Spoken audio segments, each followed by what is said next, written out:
岳父不老实，我在他家安装摄像头。岳父不老实，我在他家安装摄像头。半夜起床上厕所，我竟听到岳父房间内有异响。经过一番秘密调查后，我发现事情不简单。01大年初二，我和妻子佳佳回他娘家看望岳父。2年前岳母病逝后，岳父一个人住在城郊的春天花园小区里。我和佳佳因为工作的原因，已有大半年没去看望岳父了。在去春天花园的路上，我和佳佳商量好，趁着春节假期多陪岳父住几天。当晚岳父煮了香肠腊肉给我们吃，我喝了不少水，半夜没憋住起来上厕所。路过岳父房门口时，一阵细微的声音传入我耳中，像是有人在低语，又带着些压抑的气息。我瞬间清醒了几分，脚步也不自觉地顿住了，心里泛起了嘀咕，岳父不是一个人睡的吗？睡前明明没人进屋啊，这大半夜的咋回事？难不成是我听错了？我屏住呼吸，又凑近了些。紧接着屋内竟传来一阵让人脸红心跳的声音。我睡意全无，满心诧异，这屋内啥时候多了个女人？我下意识地伸手推了推岳父的房门，推不动，毫无疑问门从里面别上了。这一下我的好奇心被彻底勾了起来，我把耳朵贴在门上仔细聆听。没一会儿，一个女人轻柔的呢喃声若隐若现，这下我确定无疑了，屋里确实有个女人。我的脑海瞬间闪过无数念头，岳父该不会是新交了女朋友吧？可他咋从没跟我和佳佳提起过呢？怀着一肚子的疑惑，我上完厕所回到房间，看着熟睡的佳佳，我犹豫了一下，最终还是摇醒了她。咋了，孙鹏军大半夜的不睡觉啊？佳佳睡眼惺忪，语气带着些不满。我凑近他耳边悄声道，我跟你说，咱爸可能交女朋友了。我刚上厕所路过他房间，听到里面有女人的声音，而且门还从里面别上了。佳佳一听这话，瞬间清醒，眼睛睁得大大的，一脸不信。你别瞎闹吧，他不是那样的人，他要是交女朋友了，肯定会告诉我的，不会藏着掖着。真的，我骗你干啥？不信你去他房间外面听听。我憋着坏笑，心想妻子这好奇心重的性子，肯定得去一探究竟。果不其然，佳佳犹豫了一下，还是坐起身披上睡衣，她拉着鞋就往外走。我哪能错过这场好戏，也跟着起身，跟在她身后，又来到了岳父房门外。02我俩站在门口，大气都不敢出屋里，却安静的只剩下岳父的打鼾声，像是什么都没发生过一样。我心里泛起了嘀咕，刚才明明听到了啊，难不成是岳父发现了，故意不出声？佳佳站了一会儿，转过头白了我一眼，压低声音道，你看看哪有什么女人，就你大惊小怪，听错了，还折腾人。说着还伸手在我胳膊上狠狠揪了一把，疼得我差点叫出声。我不甘心，冲佳佳摆了摆手，示意她再等等。于是我俩又在门口站了10多分钟，除了岳父那有节奏的打鼾声，愣是再没听到其他动静。我心里那个郁闷啊，难不成真是自己听错了？可我明明听得真切啊！无奈我和佳佳只好回房躺在床上，我翻来覆去睡不着，心里还琢磨着这事儿。佳佳却倒头就睡，不一会儿就传来均匀的呼吸声。我暗暗发誓一定要把这事儿弄清楚，想着早上早点起来，说不定还能撞见岳父的女友。这一夜就在我满心的纠结中过去了。等我再睁眼，阳光已经透过窗户洒在脸上，抬手一看，都8点了。还没等我起身，就听见岳父在门外敲门，太阳都晒屁股了，鹏军佳佳快起床吃早饭了。我赶忙推醒佳佳，洗漱完毕，来到餐厅。岳父还在厨房忙碌着，桌上已经摆好了热气腾腾的早餐，豆浆油条鸡蛋，简单却温馨。趁岳父不注意，我偷偷溜进他房间，四处打量，房间收拾得干净整洁，床铺叠得方方正正，地上没有一点杂物，更别说什么女性用品和垃圾了。我满心疑惑，难道昨夜真的是我听错了？佳佳见我从岳父房间出来，面带犹豫之色，便笑着问我咋还在纠结你昨夜做梦的事儿呢？我摇了摇头，一脸坚定我没做梦，更没听错。佳佳见我说的信誓旦旦，吃早饭的时候，她便开始旁敲侧击。爸，您这一个人平时也挺孤单的吧？佳佳先开了口，眼神却时不时瞟向岳父。岳父埋着头喝了一口豆浆，缓缓说道，还行，习惯了，你们忙你们的，不用担心我。爸，我是觉得吧，您也该为自己考虑考虑了，有没有想过找个老伴儿啊，互相照应着？佳佳顿了顿，还是说出了口。岳父的手明显顿了一下，抬起头，眼神里闪过一丝复杂的情绪，随即又低下头，轻声说，你妈才走2年，我这心里啊还放不下这事儿，以后再说吧。我和佳佳听了这话，都是一阵面面相觑。饭后佳佳更是认定我昨夜是听错了，还一个劲儿地说我神经衰弱，拉着我就去了小区门口的药店，买了几盒安神补脑液，非得让我喝。我拿着药，心里却还是犯嘀咕，昨夜听到的声音到底是咋回事？难不成真是自己神经衰弱，听错了？为了弄清事情真相，当晚关了灯后，我故意将卧室门留了个小缝，然后竖起耳朵细听。倘若有人去到岳父房间，必然先进入客厅，再从我们卧室门口经过的。只要我没睡着，必然能够听到些动静，发现些端倪。然而遗憾的是，还没扛到当夜12点，我就睡着了。等我一觉醒来，已经是早上6点20分了。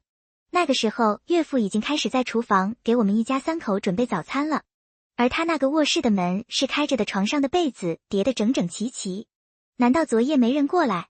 或者说初二那晚真的是我听错了？03，我不甘心。我觉得我40岁不到，还没到神经衰弱的地步。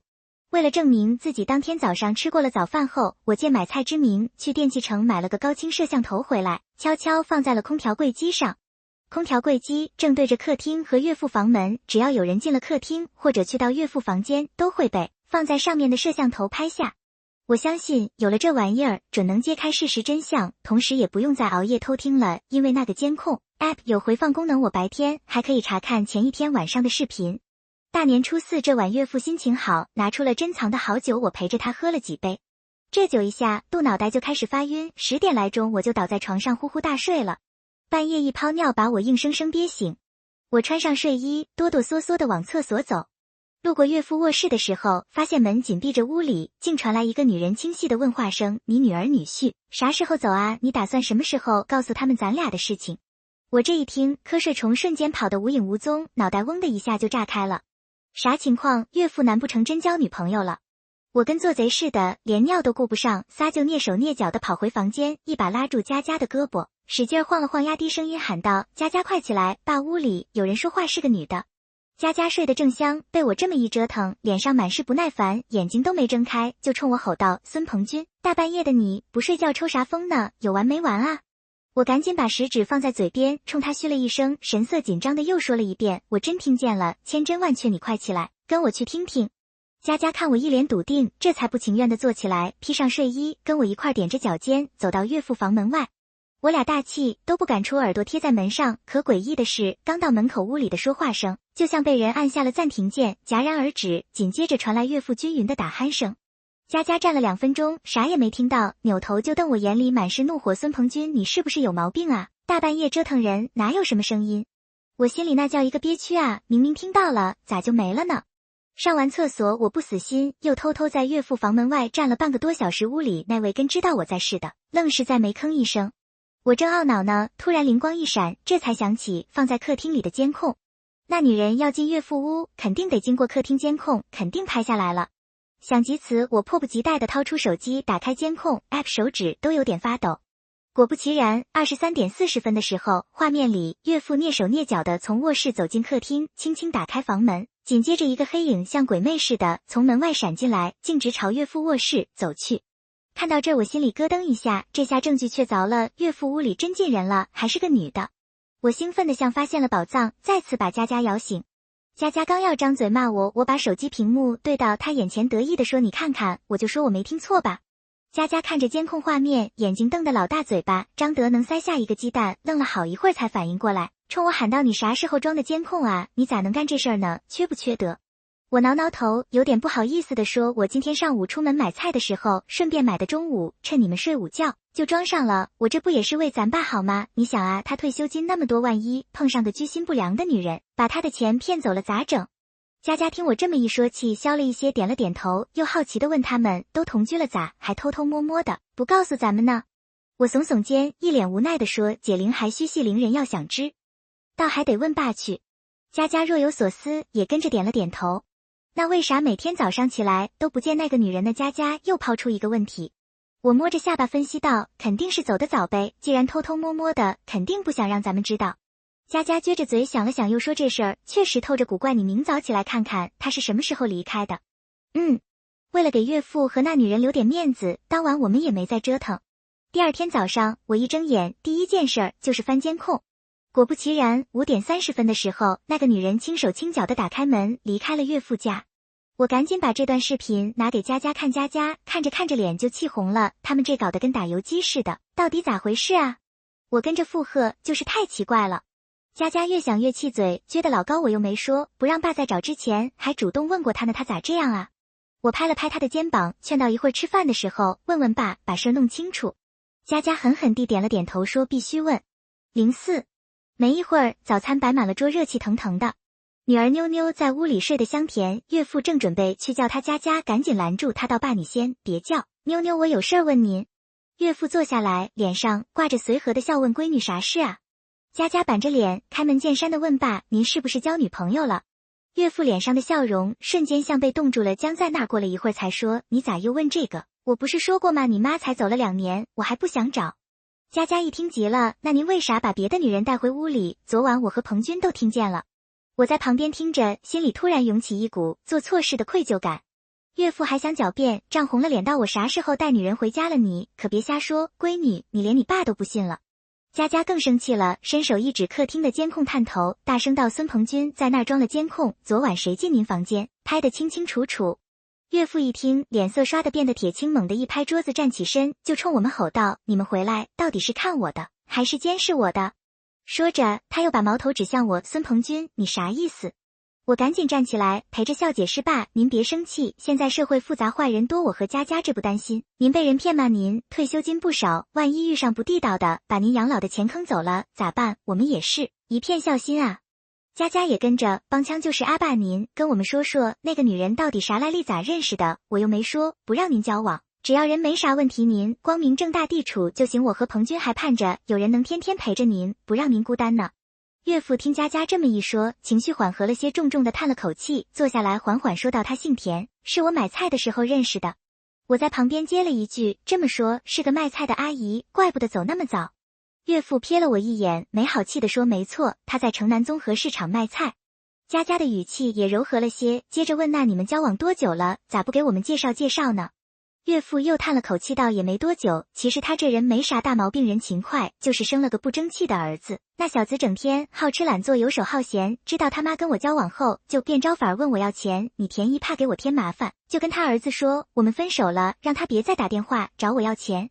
我之所以不告诉你们，也是怕给你们添乱。”听完岳父的话，我和佳佳对视一眼，心里都不是滋味。原本以为是一场简单的探秘，没想到背后藏着这么多无奈和心酸。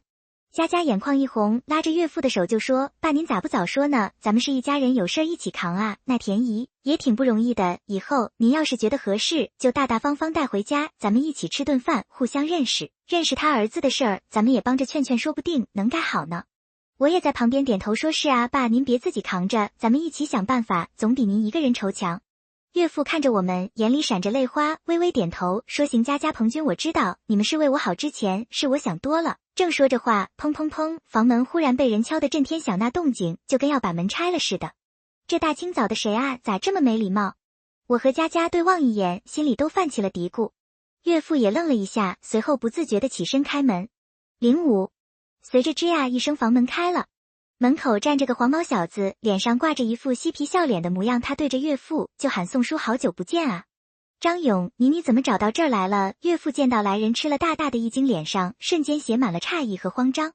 本能的岳父伸手就要关门，可那黄毛小子动作更快，嬉皮笑脸的一挤就这么闯了进来，大摇大摆地坐到了客厅的沙发上，还翘起了二郎腿，那副吊儿郎当的样子看着就让人来气。他瞧见我和佳佳还坐在餐桌上吃饭，又咧开嘴笑着问我们：“哟，这是佳姐和姐夫吧？正吃早饭呢。”我和妻子又对望了一眼，心里头直犯迷糊，我们认识他吗？再看看岳父那一脸担忧的神情，我忽然一拍脑袋想起来了，这丫的该不会是田姨那个不争气的儿子吧？后来经过岳父证实，嘿，还真是。这小子早料到田姨没跟岳父真正分手，于是初三那晚，他偷偷摸摸地跟踪了田姨，这才找到了岳父的住处。估摸着接个田姨一早去卖菜，岳父也起床了，他就跟个讨债鬼似的跑到家里来找岳父借钱了。我说：“宋叔，您跟我妈的事情，那估计也是板上钉钉的事了，这以后啊，我还得叫您一声爸呢。您就忍心眼睁睁看着你干儿子被人追债，被人打断手脚丢在街上吗？您行行好，借我2万元，先让我把欠那刘三皮的债还了再说吧。”这小子一边说着，一边还假惺惺的抹鼻子掉眼泪，那演技不去当演员都可惜了。好你个不要脸的，一来就问我爸借2万，你当你是谁啊？没有。佳佳一听这话，气得脸都红了，不停地给我和岳父递眼色，那眼神就差，没直接说快把这个讨厌的家伙赶走了。可张勇那脸皮比城墙还厚，就这么赖在沙发上，跟个没事人似的，无动于衷。岳父呢，碍于田姨的面子，犹豫了半天，只得说道：“我现在手里头没那么多钱，最多只有2000块。”2000都没有。佳佳见岳父又想行善做好事，急得直接打断他的话，同时对着张勇大声呵斥道：“你再不走我就报警了。”呵呵，佳姐都是一家人，你干嘛报警呢？再说了，警察也不能管咱家里的事啊，你说是不是？张勇一副满不在乎的样子，好像是很懂行似的说道。我看着这小子，心里头琢磨了一下，又道你有手有脚的，干嘛不去找工作挣钱啊？只要你想搞钱，我倒可以给你指个出路。哦，什么出路？我的好姐夫，您说说呗。张勇一听这话，眼睛立马亮了起来。去我洗车场帮忙洗车，保底3000元干得好，还有提成和奖金，只要你勤快，1个月下来拿个5000，没有问题。我一本正经地说道。岳父听了，觉得这个方法挺好，赶紧点头道：“张勇，你也老大不小了，确实该找个工作了，不然以后连女朋友都找不到。”哎呦，我宋爸，我长这么帅，以后可不愁找不到女朋友啊！张勇坏坏一笑，又对我说道：“我的好姐夫，你开的工资还算将就，但你那工作不是人干的累着勒我才不干你，还是重新给我找个既轻松又可以拿高薪的工作吧。”那去鸭店啊，那工作既轻松，工资又高。佳佳忍不住嗤笑道。张勇嘿嘿笑道：“我倒是也想过啊，佳姐，不过你也看到了，我这瘦骨嶙峋的身子哪着得住富婆的折腾啊？”我没好气地回他：“那你就做梦去吧，梦里什么好工作都有工资还高。”姐夫不带你这样开玩笑的。张勇还在那儿死皮赖脸的纠缠。岳父见张勇赖在家里不走，又心软了，想拿点钱出来息事宁人。我一看这情况可不行了，赶紧给小区门口的保安打了一个电话。06。没过多久，来了2名保安。我指着张勇没好气地说：“那人是来我们家捣乱的，把他赶出去，不然我只有找你们物业经理投诉了。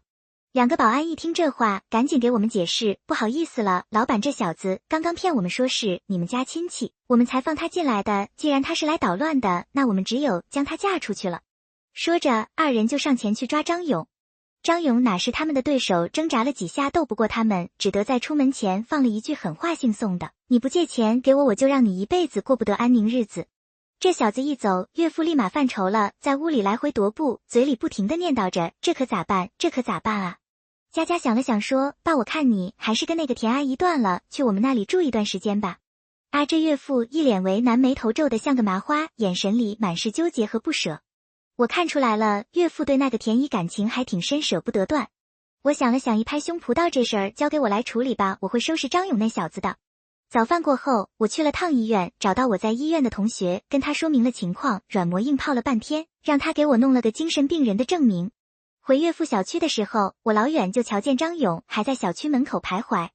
我估计他是想蹲守在这里等岳父出来，然后继续纠缠他。我二话不说，一个箭步冲上前去，揪住张勇就是一顿胖揍。这小子一开始还跟我还手，奈何干不过我，2分钟后就败下阵来。等我把他打得鼻青脸肿，像个猪头似的，他才反应过来，急忙摸出手机报了警。我在他报警的同时，也给岳父和佳佳打了一个电话，让他们到小区门口来。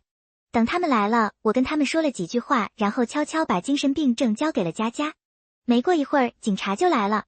佳佳立马将我那证件拿出来，满脸堆笑的陪着：“不是到警察同志，实在不好意思啊，我老公今天出来没吃药，就成这样了。”警察看了那证件后，叮嘱了几句，只让佳佳和岳父加强对我的管理，就准备撤了。张勇这下可不干了，一阵郁闷的同时，还追着警察问：“警察同志，那人把我打成这样，你们怎么不抓他啊？谁让他是个精神病患者呢？你还是自认倒霉吧。”带队的警察丢下这句话，便讪笑而去。不用说，他们肯定知道张勇的底细，所以也没去查我那个证件的真假。我等警察一走，便又揪住张勇的衣领，恶狠狠地说道：“你以后还敢纠缠我，岳父我见你一次打你一次。”张勇被我打得服服帖帖，听了这话，这才认怂地表示：“姐夫，我不敢了，您还是帮我找个工作吧。除了洗车，没有别的工作，我才不想跟这小子讨价还价呢。”张勇犹豫了一下，估计也是别无选择了，这才哭着脸点头道：“洗车就洗车，只要您别拖欠工资就行。”我笑着拍着他的肩膀道：“放心，我每个月25号会按时发放上个月工资的。”经过这么一闹，张勇这小子总算是老实了。岳父也对我竖起了大拇指，直夸我处理得好。从那以后，张永贞就在我那洗车场里干起了活儿，虽然一开始还是有些偷懒，但在我的调教下，也渐渐变得勤快起来。这事之后，岳父和田姨也正式处起了对象。2个月后，当我把张勇的4500元工资递到田姨手里，田姨噙着泪不住，对我感激道：“彭君，谢谢你让我们家勇子走上了正道，您就是我们家的恩人啊。”我笑着摆摆手道：“田姨，咱一家人不说两家话，只要你不怪我对张勇狠就好了。那小子从小被我惯坏了，如今你把他调教的服服帖帖的，我感激你还来不及呢，怎么会怪你呢？”田姨握着我的手，开心的笑了。我和妻子看到岳父和田姨母子相处和睦，也就放心了。